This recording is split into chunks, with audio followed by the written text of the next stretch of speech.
Lion gets up and tears the shit out of everybody, runs like the wind, eats everything in his path. Because every once in a while, the lion has to show the jackals who he is. Oh look, I'm the man round here. I just might blow some bands round here. Hey, how you doing? It's the homie Kool Breeze. This is Kool Breeze Media, and this is the Kool Breeze Show. To my left, I have DJ Hartattack, not H-E-A-R-T, H-A-R-T.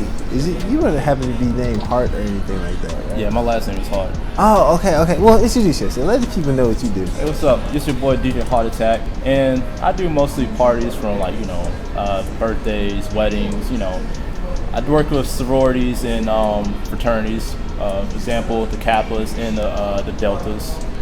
Mostly in North Carolina, though. Not much here. I'm still trying to get my name out. Tell them where you from. Oh, Charlotte, North Carolina. Carolina niggas in the building again. Born and raised in Charlotte, North Carolina. So let's go. As y'all know, K Breeze right here. I just left. How y'all doing? How y'all doing? So we both Carolina boys here in Atlanta. Yes, terrorizing the city. Yeah, but not the Hornets. What got you into DJing? What got me into DJing? Mostly, I got three influences actually. DJ Cut Creator, which not a lot of people that are our age know. Like he's LL Cool J's DJ, and I met him, and my dad, my uncle are pretty close. When did you meet him? I met him during middle school. I can't remember what year it was. It had to be somewhere between like mid 2000s, CIAA, and I just interviewed him. He was just chill about it, so he let me talk to him one time. And then who are the other two? Other two's he's from Japan. He's actually from a video game. His name is Hideki. I don't know how to pronounce his other name, but Hideki. He mostly in the video game, it was like Jet Set Radio Future. It was like produced, published by Sega, made by Smilebit.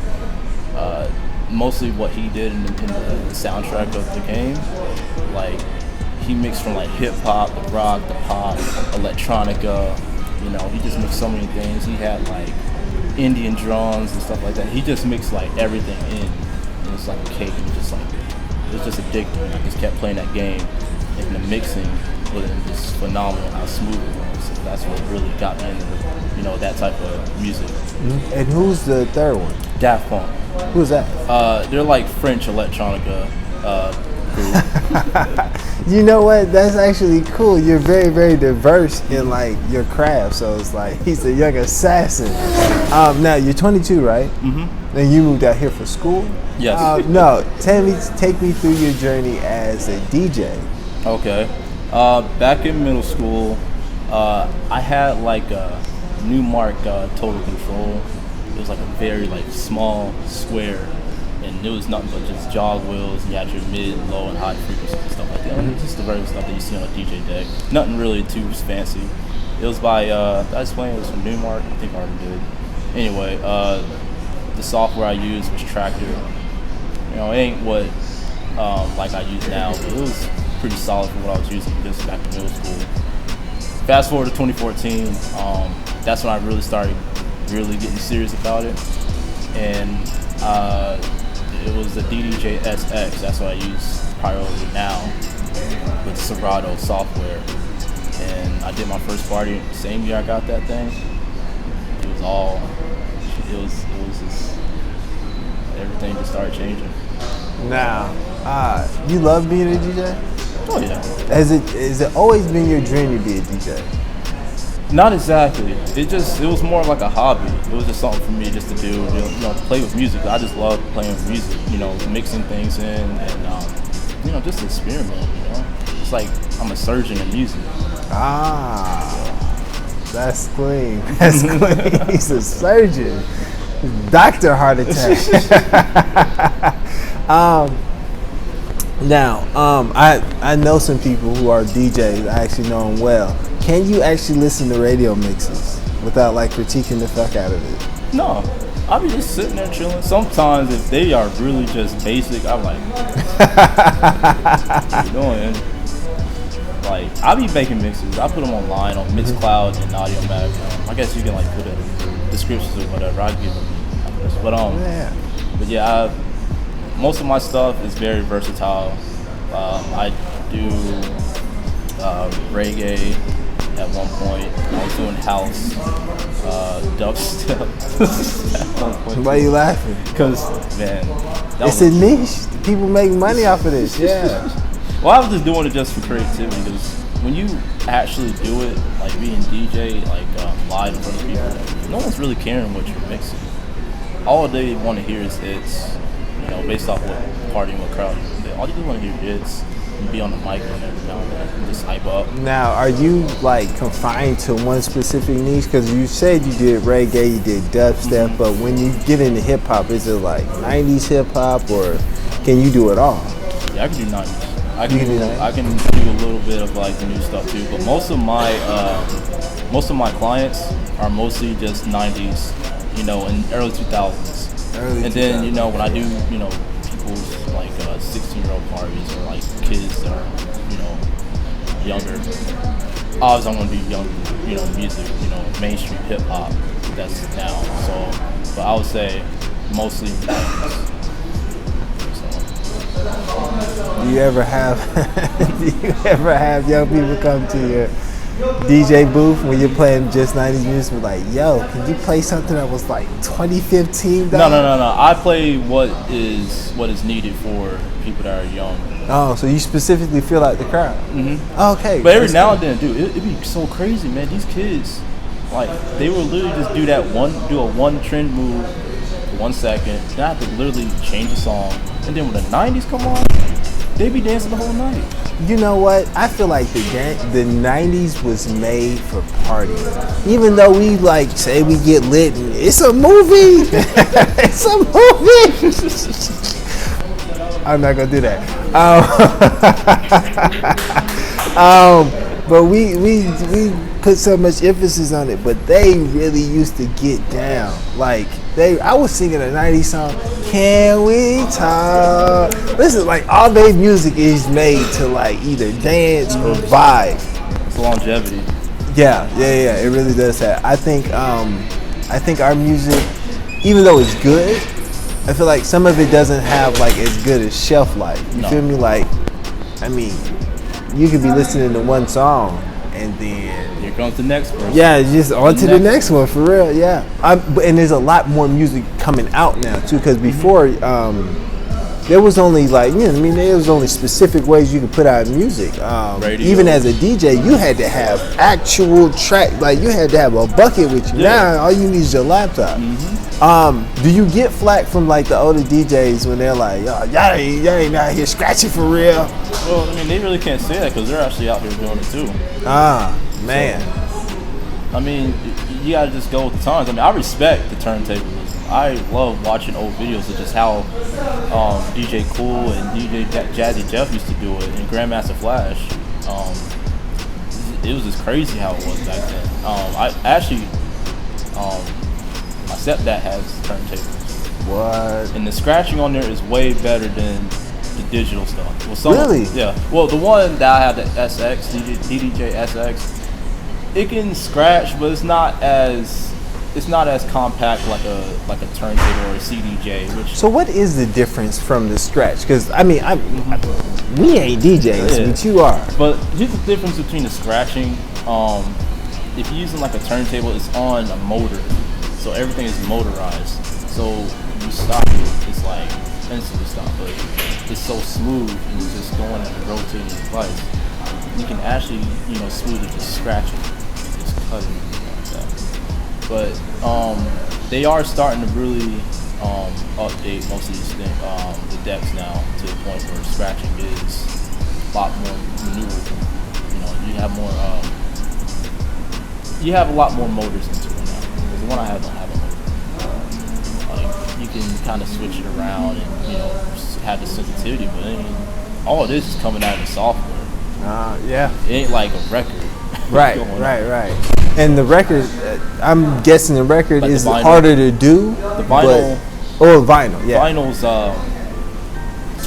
Well, nowadays you can even have a turntable on vinyl and still use it on your software. But like I said, the scratcher is way better. Now, I feel like DJs have the most fun at parties. Forget what you heard. Well, these days, DJs have the most fun. What's the wildest thing that's happened to you at a party? Chief Keef. Putting on Chief Keef at a 62-year-old or anything that's like modern music, dude. You heard of Ransom Middle School? Well, how long? Well, you know. Yeah. Well, actually, not Ransom. Well, I used to do. You ever heard of Bruns Academy? Yes, I've heard of that too. Okay, so I used to.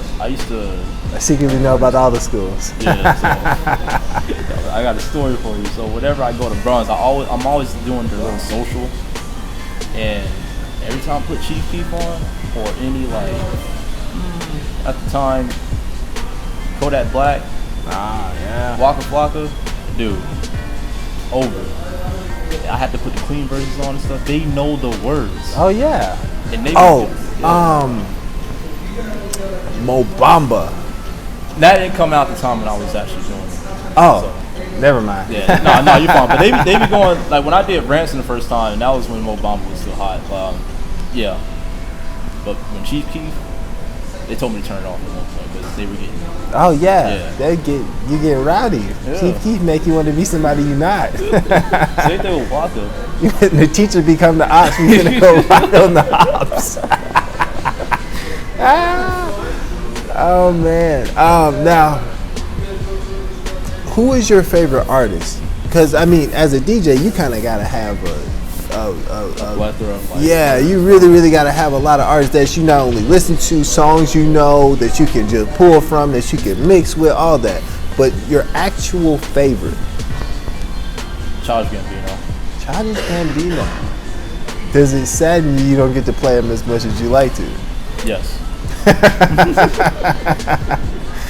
Oh man. Now, what is your favorite Childish Gambino song? Because I'm sure we've never heard it, or the people who don't listen to Childish Gambino. Shout out to all the people who do. My bad. No disrespect. I don't want no smoke. Listen.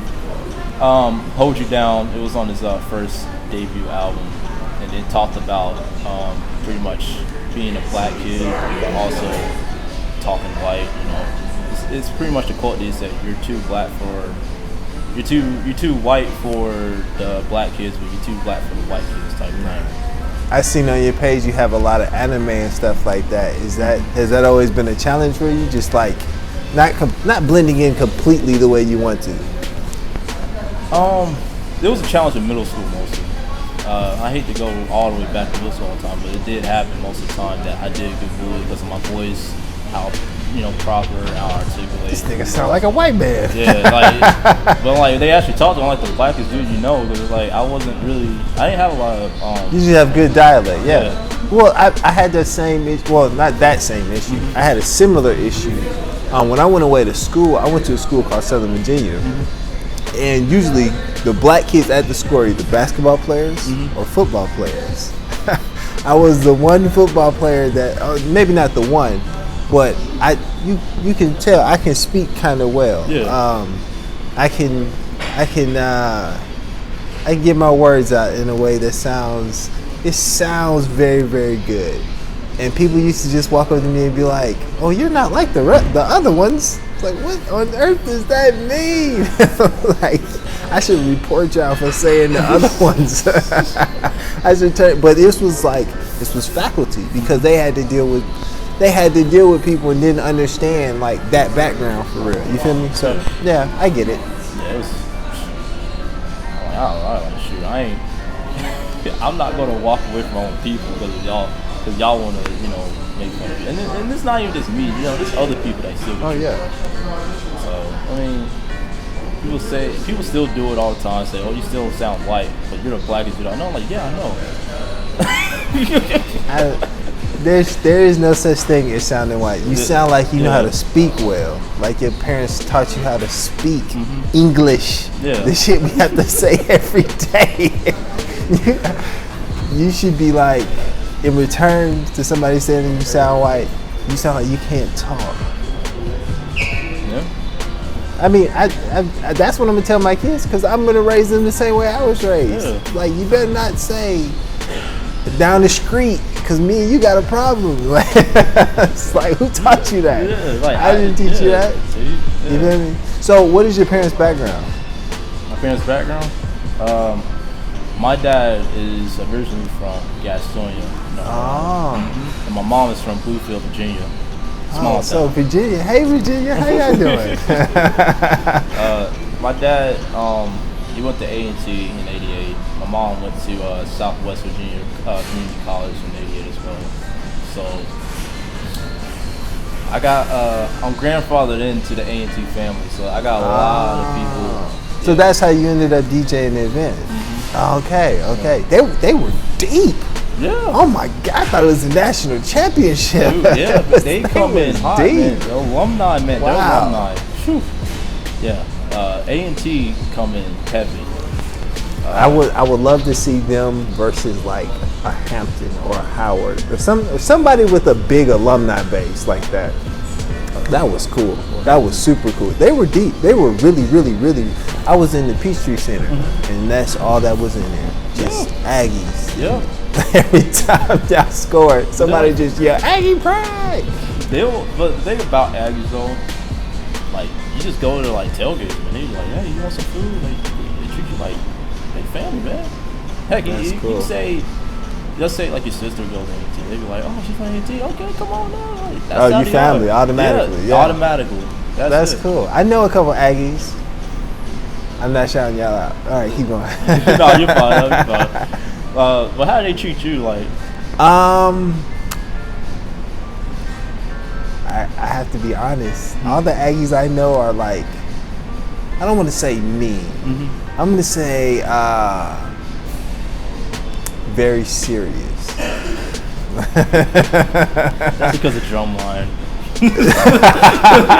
Niggas got Drumline and got bougie on this. They're the poster child of all like the bands and stuff. Like, no, like I said, they're not mean. Yeah. They're just serious. They're very, very serious. And maybe I just play too much. That might just be it in a nutshell. I play too much, but yeah, they're very serious.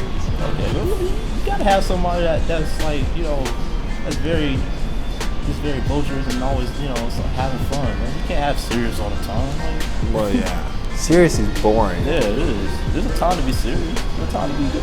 That time is never, Yeah. unless the police there. If the police there, no more jokes. Nope, no Stop more the jokes. Stop the jokes. Just say Everybody no going to jail because you roasted the police. All right, tell them where to find you, man. Where to find me? Yeah. You can find me on Instagram, DJ_Hartattack. That's HART, and attack. Y'all know how to spell attack. So, like, if you're doing all that, I don't know what you're doing. Don't steal my line. What? You can't do that. I tell people all the time, if you don't know where to find me, Oh, are you watching I didn't this? know.